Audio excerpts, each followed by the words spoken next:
que dans la grâce. Dieu n'est bon que dans la grâce.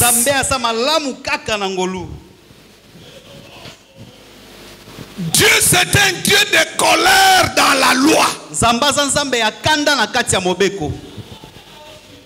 Dieu est le Dieu qui exclut d'autres peuples dans la loi.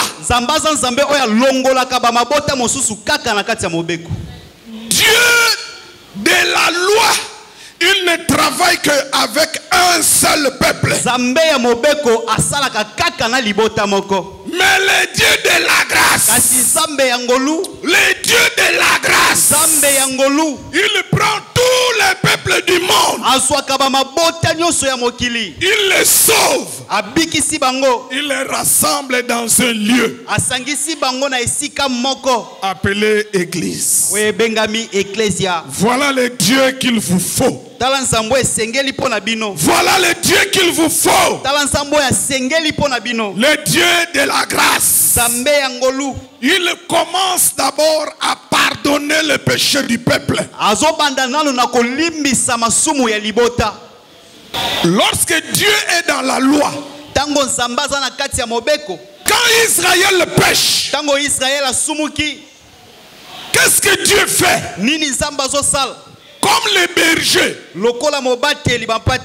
Qu'est-ce que Dieu fait dans la loi? Quand Israël pêche, il dit au sacrificateur que celui qui a péché, qu'il vienne avec un agneau, qu'il vienne avec un bouc, ou qu'il vienne avec des pigeons.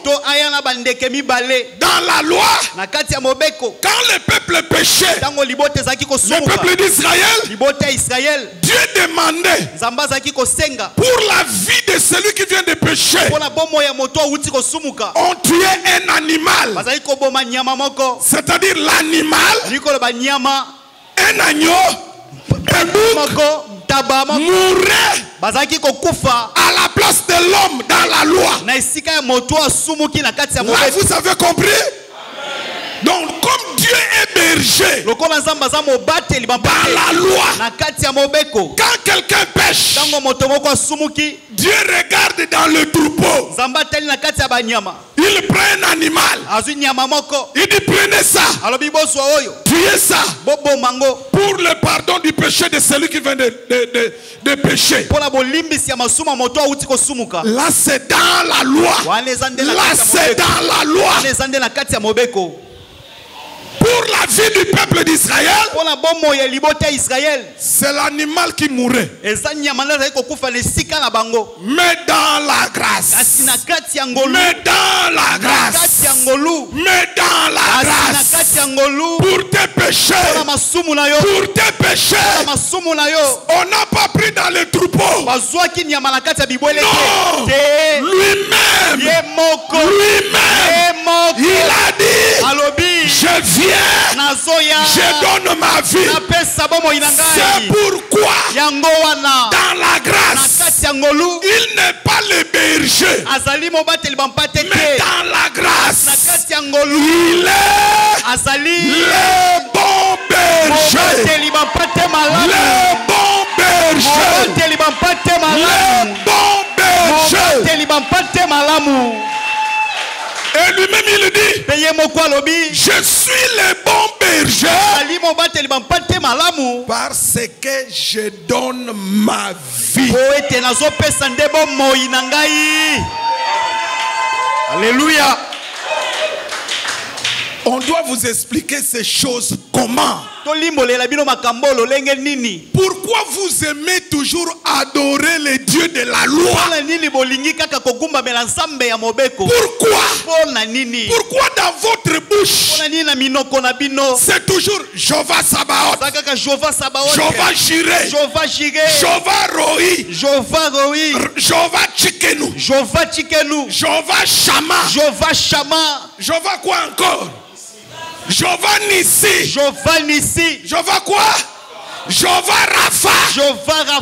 Regardez. Jéhovah Rapha. C'est Dieu qui nous guérit. Mais comment il guérissait? Comment Dieu guérissait dans la loi? C'est dans des cérémonies. Prenons par exemple celui qui était malade de la lèpre. Celui qui était malade de la lèpre. Comment il était guéri? Regardez comment Jéhovah Rapha guérit un lépreux.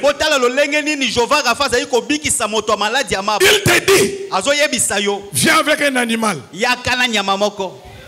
Vous avez compris? Viens avec un animal. On va faire des cérémonies. On va mélanger cela avec de l'eau, avec de l'hysope, avec du bois de cèdre, avec le sang de l'animal. On prend cela, on fait le mélange. On verse dedans quelque chose. On va asperger sur celui qui vient d'être guéri. Et la guérison, ça doit se faire en dehors de la ville. Le sacrificateur vient là-bas, il constate que tu es guéri. Trop de cérémonies que Jéhovah Rapha faisait. Comme Jéhovah Rapha, il faisait trop de cérémonies pour guérir.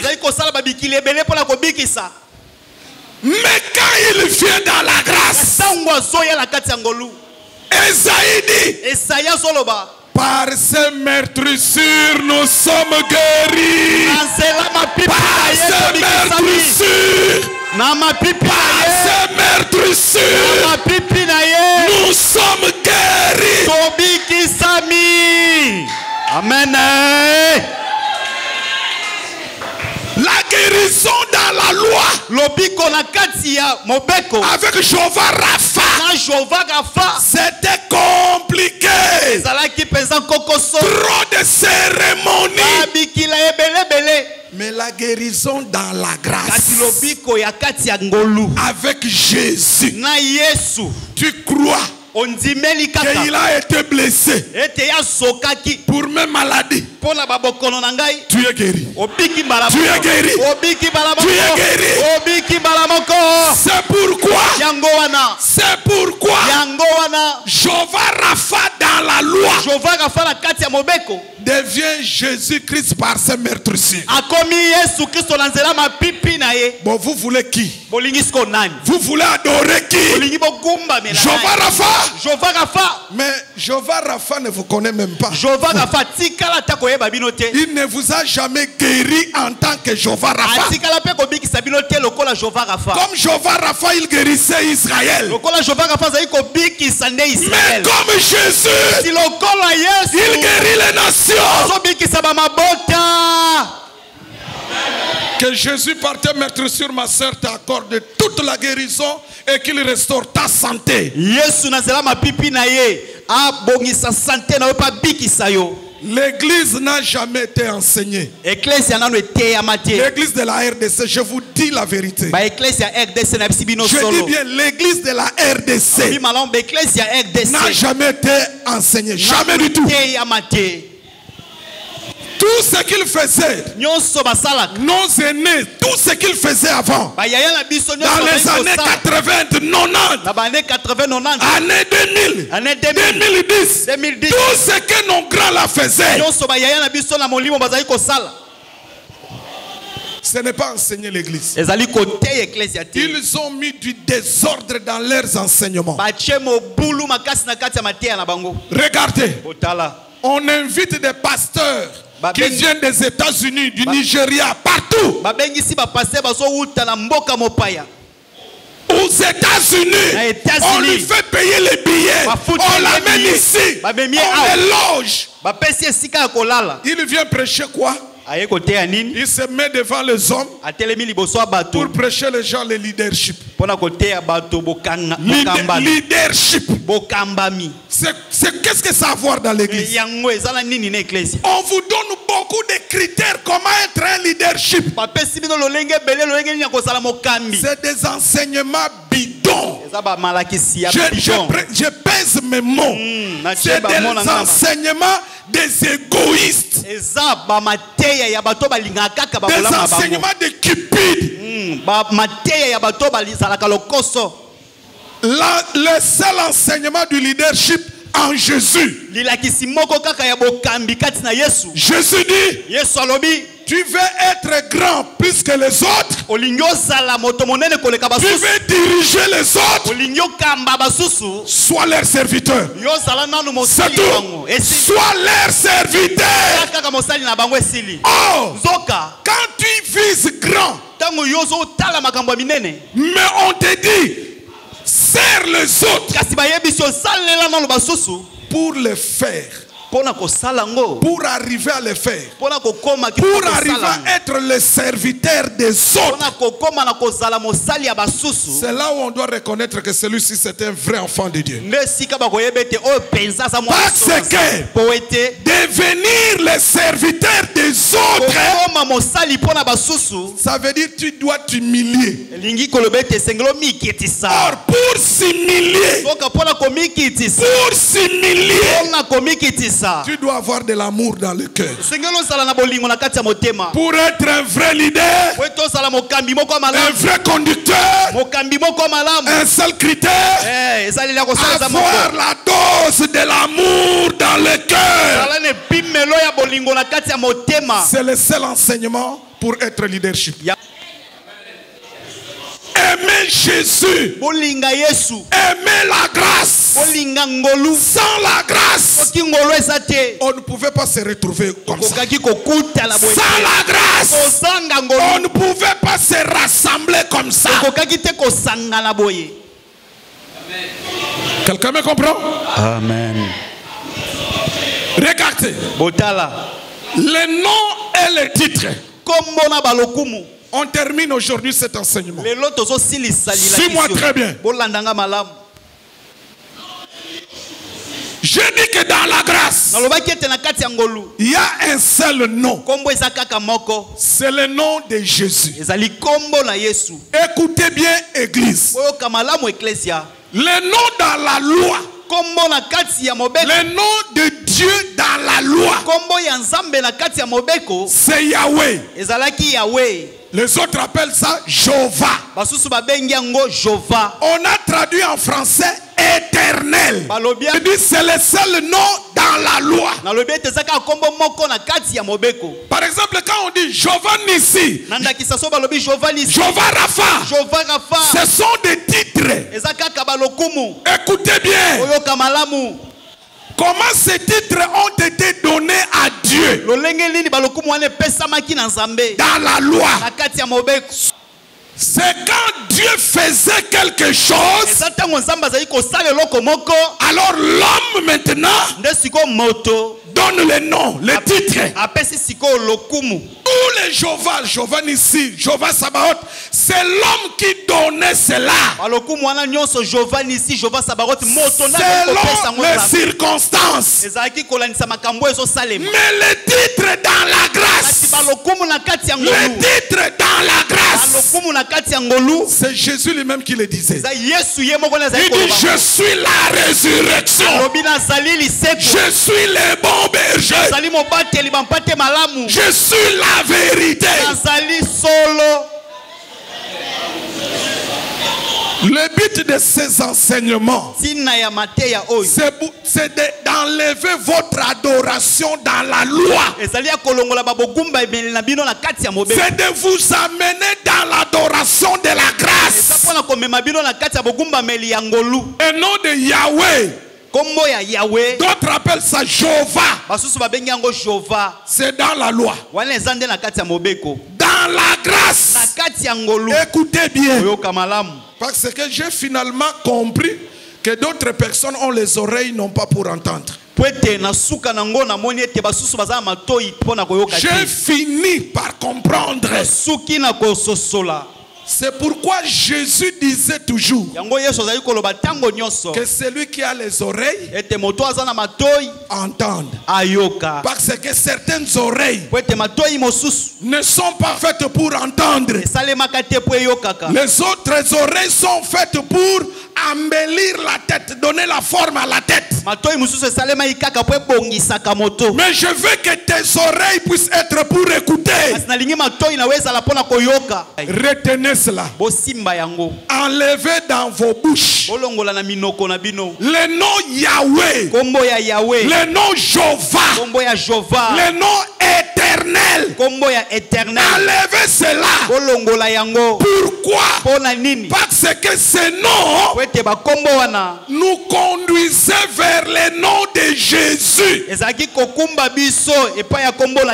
nom Yahweh, Jéhovah, éternel, c'est l'ombre. C'est l'ombre qu'il cachait le véritable nom. Le vrai nom, c'est Jésus. L'ange a dit, elle enfantera un fils. Tu lui donneras le nom de Jésus, parce que c'est lui qui sauve le peuple du péché. Je signe et je persiste. Le nom de Yahweh, le nom de Jéhovah, le nom de l'éternel des armées, devant le péché, ça n'a aucune puissance. Devant les démons, ça n'a aucune puissance. Devant la mort, ça n'a aucune puissance. Le seul nom qui agit devant le péché, devant les démons, devant la mort, c'est le nom. C'est le nom. C'est le nom. C'est le nom. C'est le nom. C'est le nom. C'est le nom. De Jésus.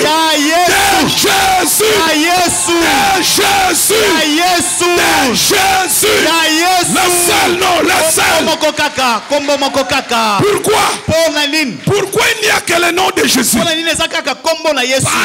que toute la vérité de Dieu, c'est dans le nom de Jésus. Tout le pouvoir divin, c'est dans le nom de Jésus. Dieu ne travaille pas avec deux noms. Il ne travaille qu'avec un seul nom. La photo, c'est la loi. La photo, c'est le nom de Yahweh. C'est le nom de Jéhovah. C'est le nom éternel. C'est comme la photo.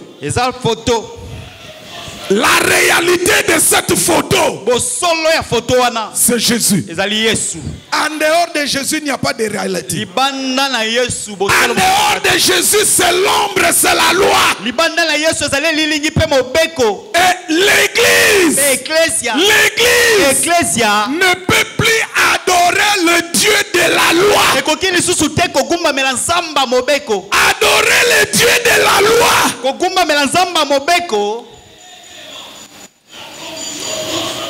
Je vais faire quelque chose. Regardez. Le frère Vini se retrouve dans un mariage avec la sœur Ketia. Dans ce mariage, ils ont eu un fils, le frère Eli. Dans le mariage de Vini et Ketia, ils ont eu pour fils Eli. Vous me comprenez? Qu'est-ce qui se passe? Ketia commet l'adultère.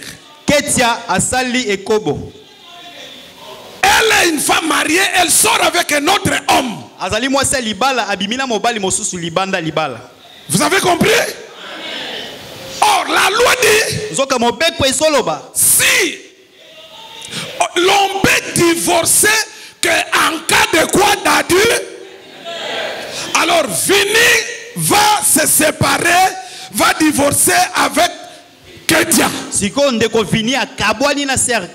Vous êtes avec moi? Maintenant, Vini va chercher une autre femme. Il vient prendre Benjamin. Dans ce mariage, il sort un fils Emmanuel. Vous êtes avec moi? Dans le deuxième mariage, Vini et Benjamin, ils ont Emmanuel. Vinina Benjamin, baboti Emmanuel. Oh, Benjamin appelle pour appeler Vini. Benjamin pour na kobenga Vini. Écoutez. Boyoka. Benjamin pour appeler Vini. Benjamin pour abenga Vini. Il appelle. Abengiye. Papa d'Eli. Papa ya Eli. Ah. Vous voyez qu'il n'y a qu'une seule sœur qui a dit, et ça l'a étonné. Sœur m'a dit, pourquoi ça t'a étonné directement? Voilà. C'est-à-dire que c'est pas normal. Dans le deuxième mariage, Benjamin, hein? À chaque fois qu'il veut appeler Vini, mais il l'appelle Papa d'Eli. Papa ya Eli. La famille de Benjamin appelle Vini Papa d'Eli. Papa ya Eli. Emmanuel appelle son père Papa d'Eli. Papa ya Eli. Je vous pose la question, vous trouvez ça normal? Non. Bon, maintenant je vous amène dans la réalité. Rentrons maintenant. Vini, c'est Dieu dans la loi dans le premier mariage. Dieu dans la loi est marié à Israël. Il a des fils, les 12 fils. Dans ce mariage, entre le Dieu de la loi, quand il est dans la loi, quand il est dans le premier mariage, son nom, c'est Yahweh, c'est Jéhovah, c'est éternel. Mais maintenant, il a divorcé parce que sa femme Israël a commis l'adultère. L'adultère d'Israël, c'est quand Israël va adorer d'autres dieux. Alors Dieu, le Dieu de la loi, voyant que sa femme a divorcé, il a divorcé, il est parti chercher une autre femme. La première femme reste Israël, la femme divorcée. La femme répudiée. Il dit dans la loi, par la bouche des prophètes, il dit aux enfants d'Israël que votre mère a commis de l'adultère. Je lui ai remis la lettre de divorce. Donc Dieu s'est retrouvé libre. Le Dieu de la loi. Quand on dit la loi, pensez toujours Dieu avec qui?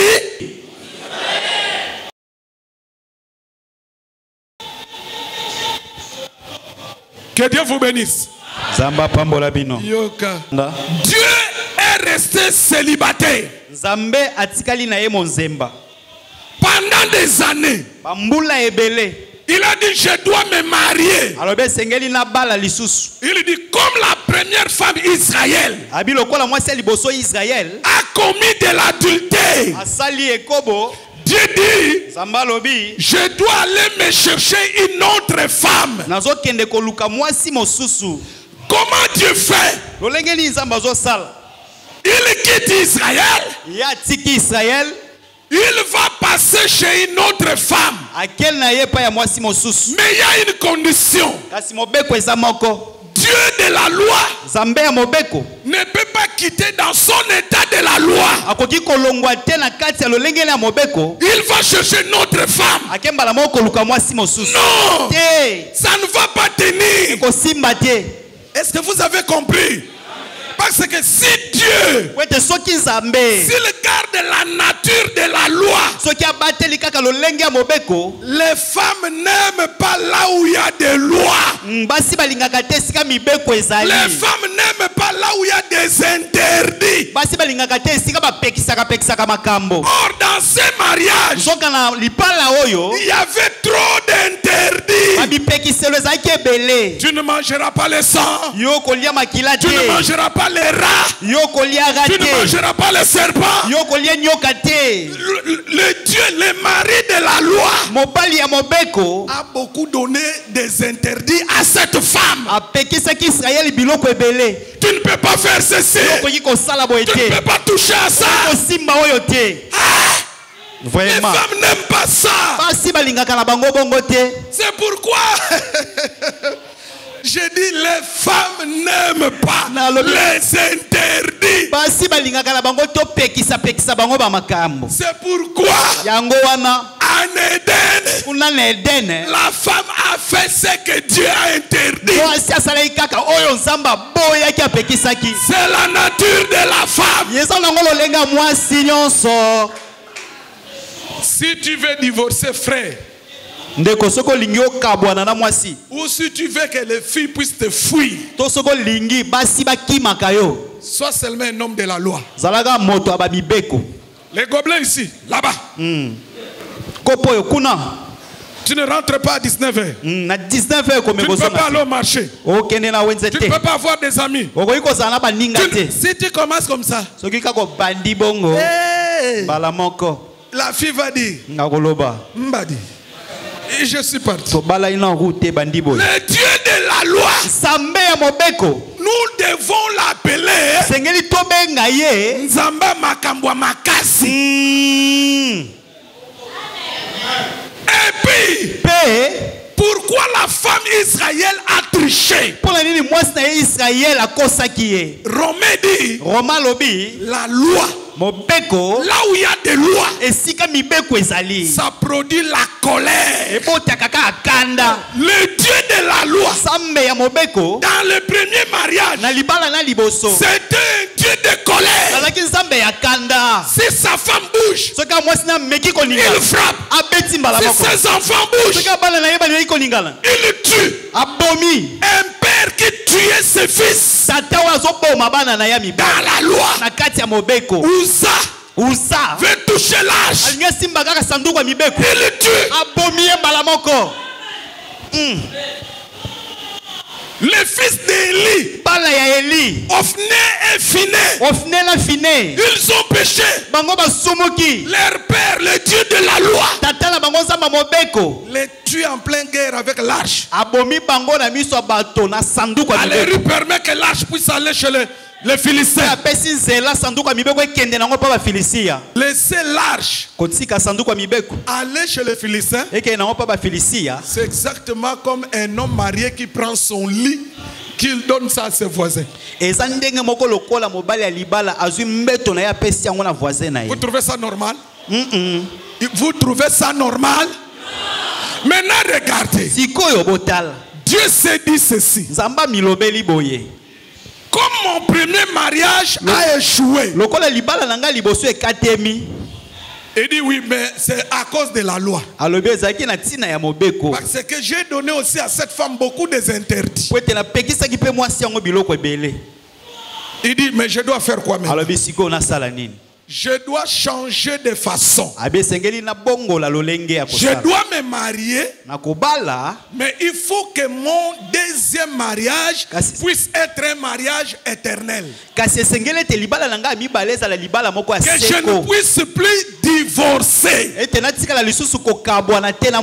Vous avez compris? Amen. Parce que divorcer deux fois, c'est une honte, c'est de l'opprobre. On peut divorcer une fois. On peut divorcer une fois. On comprendra. Mais quand tu divorces deux fois, là ça devient compliqué, ça devient de la honte. Alors Dieu se dit ceci: je dois me comporter différemment dans le deuxième mariage. Mais qu'est-ce que Dieu doit faire? Il est le Dieu des interdits, le Dieu de la loi. Il s'est dit ceci: la seule façon, il n'y a qu'une seule façon pour que je puisse réussir mon deuxième mariage. Je dois me dépouiller de tous mes caractères du premier mariage. Je dois me dépouiller de cela.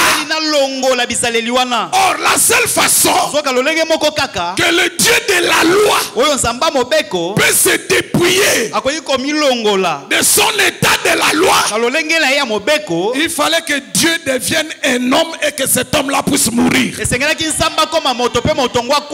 C'était pour que Dieu change d'identité. Je dis ceci: la croix, c'était le lieu du changement d'identité de Dieu. Le Dieu de la loi doit changer d'identité pour aller épouser une autre femme.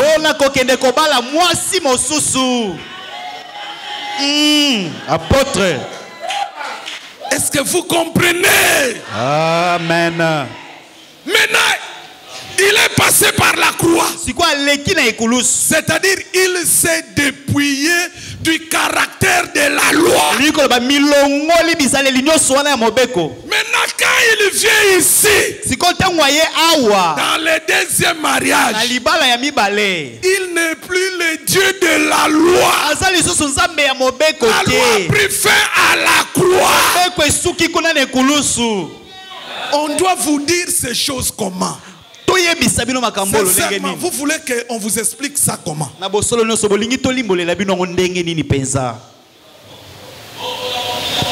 Dès que le Dieu de la loi passe par la croix, il change d'identité. Il devient le Dieu de la grâce. Il devient le Dieu de la grâce. C'est le même Dieu ou c'est un autre Dieu? Il a fait qu'une chose, c'est dépouiller. Point barre. Il doit enlever la nature de la loi. C'est ce qui lui a causé le divorce. Alors quand il vient dans la grâce, il trouve Benjamin, une femme dans le péché. Lui, dans la grâce, il fait la première chose. Il pardonne tous les erreurs de Benjamin. Il commence par là. Il dit Benjamin, si tu avais 5 copains avant, je pardonne. Si tu as volé, je pardonne. Toutes tes erreurs, j'oublie. Tu es devenu ma femme. Maintenant, ils ont des enfants qui sont des chrétiens. Venez. Ce sont les chrétiens. Maintenant, ce qui est étonnant, ce qui m'étonne, et ce qui étonne Dieu, c'est le fait que tous les enfants du deuxième mariage, dans le mariage de la grâce, ils appellent leur père dans le nom du premier mariage. C'est ce que vous faites. À chaque fois que vous appelez le Dieu de la grâce, vous l'appelez Jéhovah, Yahweh, Jéhovah Yahweh, éternel. Vous l'appelez dans le nom du premier mariage. Un mariage qui a échoué. Ça a laissé Dieu avec des plaies dans le cœur. Lisez Ézéchiel. Vous allez voir comment Dieu regrette. Dieu est en train de parler sur sa première femme. Dieu était choqué dans le mariage. La première personne qui a eu le choc, la déception dans l'amour, dans le mariage, c'est Dieu.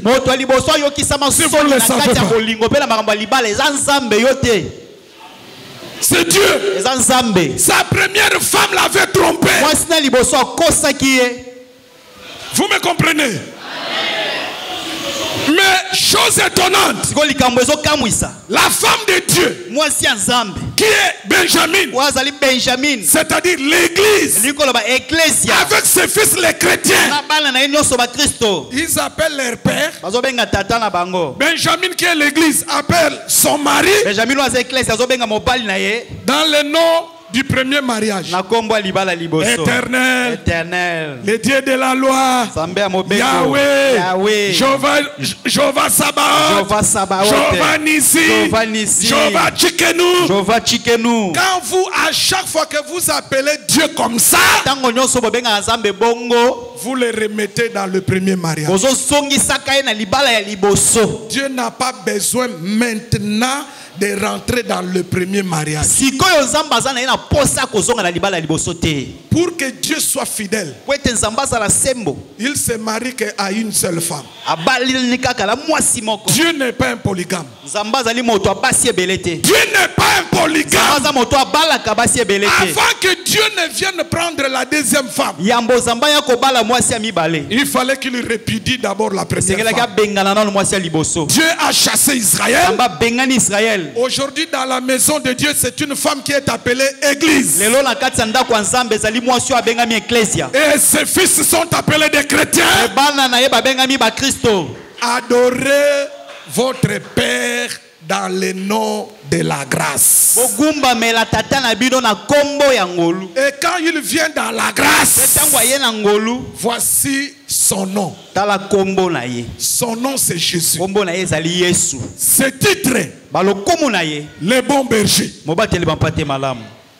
l'agneau de Dieu, la lumière, le chemin, la vie, la porte du ciel, l'étoile brillante du matin. Ce sont des titres de la grâce. Le vrai Dieu, le roi sauvé, la résurrection, le pain de vie, la source intarissable, le garant de l'alliance excellente, le médiateur.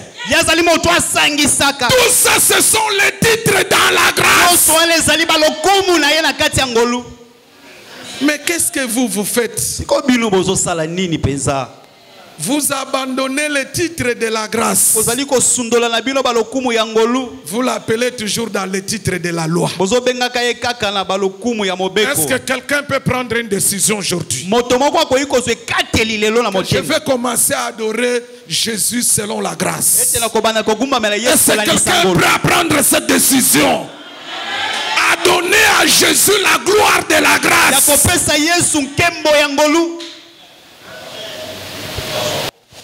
Mes frères et sœurs, sans la croix, sans la grâce, l'église n'existe pas.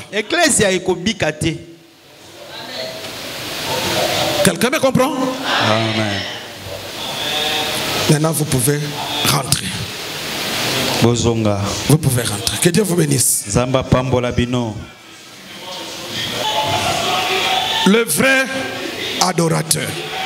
On va nous lire Jean chapitre 4, verset 23 à 24. Offrez vos corps. Offrez vos corps. Comme quoi? Comme un sacrifice vivant. Comme un sacrifice. Ça sera un culte raisonnable. Mes frères et sœurs, le premier vrai culte que tu peux offrir à Dieu, la première adoration, c'est ton corps. C'est ton corps. C'est-à-dire, dès que tu es né de nouveau, ton corps devient une adoration. Parce que ça plaît à Dieu. Et c'est le premier culte agréable qui plaît à Dieu. Heureux. Tous ceux qui sont nés de nouveau. Parce que ton corps est une adoration. Quand tu dors, c'est une adoration. Quand tu pries, c'est une adoration. Non, on ne parle même pas de prier. Ici, on ne parle pas de prier. Il n'y a pas de prier ici. C'est ton corps. Même quand tu dors, même quand tu manges, quand tu fais tout,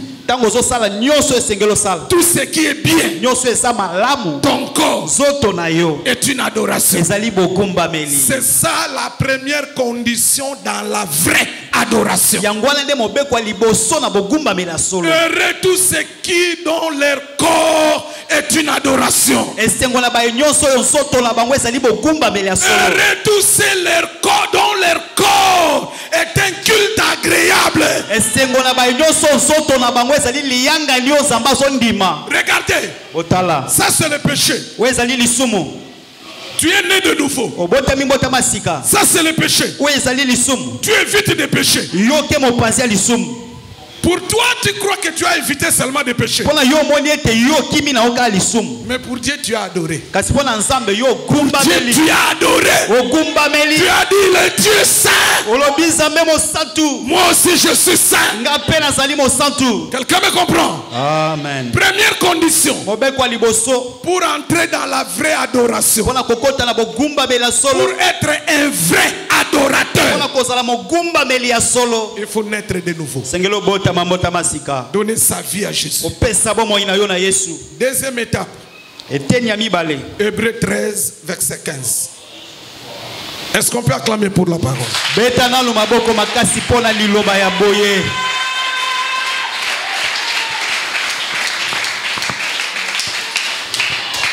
Deuxième étape, deuxième condition. Dans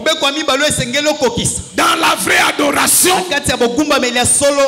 on dit par lui, offrons sans cesse à Dieu un sacrifice de louange. Maintenant on dit le sacrifice de quoi? De louange. Comment on le fait? De lèvres qui confessent son nom. Les lèvres qui confessent son nom. Dans la deuxième étape de la vraie adoration, ça vient maintenant en parole. Tu commences à parler à Dieu. Tu es merveilleux. Tu es grand. Tu es bon. Est-ce que vous avez compris? Amen. Maintenant, Jésus dit, le vrai adorateur, il doit le faire en esprit et en vérité. Comment se fait la vraie adoration en esprit et comment ça se fait dans la vérité? On termine par là. Lisons Jean 14, verset 26. On nous dit, mais le consolateur, oui, l'Esprit Saint, oui, que le Père enverra en mon nom, oui, il fera quoi? vous enseignera. Écoutez, écoutez. Les consolateurs, l'Esprit Saint qui viendra, il va vous enseigner. Adorer en esprit, c'est adorer selon l'enseignement du Saint-Esprit. Amen, amen. L'autre texte. Adorer en esprit, c'est adorer selon l'enseignement du Saint-Esprit.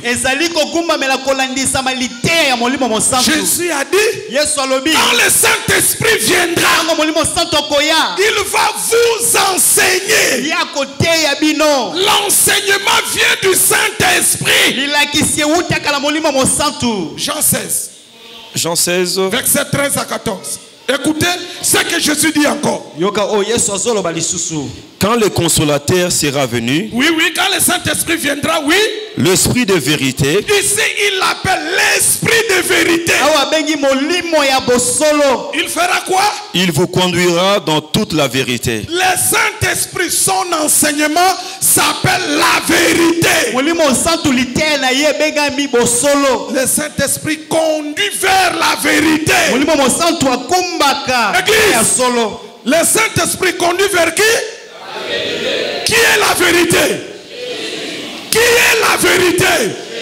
C'est-à-dire le Saint-Esprit ne conduit que vers qui? Jésus. Amen. Amen.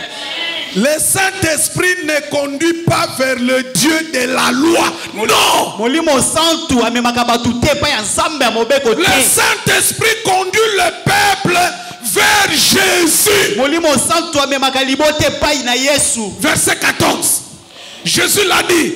Il me glorifiera. Jésus a dit, il me glorifiera. Le Saint-Esprit ne glorifie pas le nom de Yahweh. Le Saint-Esprit ne glorifie pas le nom de Jéhovah. Non. Il glorifie qu'un seul nom. Le nom de Jésus. Adorer en esprit, ça veut dire adorer selon l'enseignement du Saint-Esprit. Et adorer en vérité, c'est adorer Jésus. Parce qu'il a dit, je suis la vérité. Adorer en esprit et en vérité veut dire adorer Jésus. C'est pourquoi Jésus a dit à la femme, l'heure vient, ça ne serait ni à Jérusalem.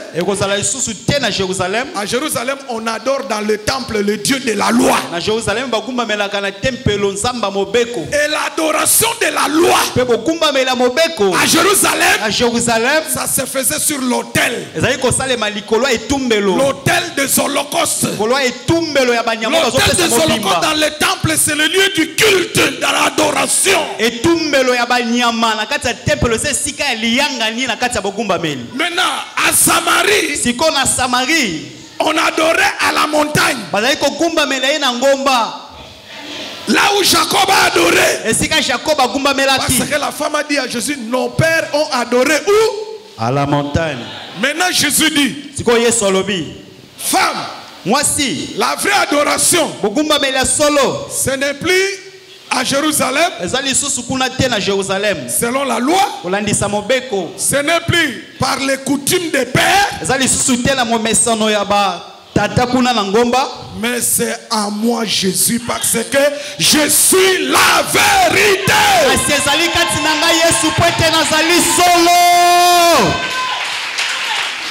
En d'autres termes, Jésus voulait dire, le Dieu de la loi est le Dieu que vos pères ont adoré à la montagne. C'est bien moi. Il disait à la femme, c'est moi. C'est moi. Moi qui? Moi Jésus. Je termine. Je termine. Je termine. Je termine. Regardez. Botala. Aïe, aïe, aïe, aïe, aïe, il y a quelque chose à dire. Regardez. Regardez. Botala. Jésus. Jésus. C'est le Dieu de la loi dans l'humilité. Azali nzambe ya mobeko na kati ya bokiti sami. Apôtre. Jésus. C'est le Dieu de la loi. Azali nzamba mobeko. Mais qui s'est humilié. Si oya mikiti saki. Quand il s'humilie, tangwa mikiti si. Il s'appelle Jésus. Abengami Yesu. Mais quand il est dans la loi, il s'appelle Yahweh. Abengami Yahweh. Là-bas il est éternel. Wana zali seko. Il ne badine pas. Là-bas c'est la mort. Tu fais une bêtise, il te tue. Mais quand il s'humilie, tu fais une bêtise, il pardonne. Vous voulez quel Dieu? Vous voulez quel Dieu? Vous voulez quel Dieu? Vous voulez quel Dieu? Le Dieu de la loi. Pour le Dieu de la grâce. Je dis à quelqu'un, quel que soient tes péchés, quel que soient tes erreurs, Dieu s'est déjà humilié. Pour toi, pour tes erreurs, pour tes erreurs, pour tes fautes, quelqu'un qui les a portés. Il dit, je m'humilie. Si je reste dans l'état de la loi, je vais tous les tuer. Mais je dois faire quelque chose. Quelle chose dois-je faire? Je dois quitter l'état de la colère. Or, celui qui est dans la colère, c'est le lion. Le lion, il est dans la colère. Il tue.